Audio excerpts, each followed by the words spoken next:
বাইরে প্রচুর বর্ষা হচ্ছে, তো মন চাইলো একটু ইলিশ পাতুরি করব।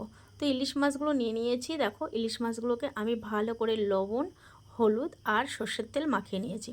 এদিকে আমার মশলার জন্য আমি নিয়ে নিয়েছিলাম 2 চামচ পোস্ত, 2 চামচ সাদা সর্ষে, 2 চামচ কালো সর্ষে ভিজিয়ে রেখেছি। দেখো, মশলাটা রেডি করে নিয়েছি।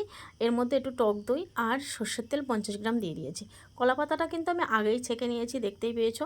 তো দেখো এদিকে কিভাবে আমি পাতুরিটার জন্য রেডি করছি। কলা পাতার ওপরে মশলা দিয়েছি, তার উপরে মাছ দিয়েছি। মাছ দেওয়ার পরে আবারও ফের তাতে দিয়েছি একটা কাঁচা লঙ্কা আর সর্ষের তেল দিয়ে এইভাবে মুড়েছি।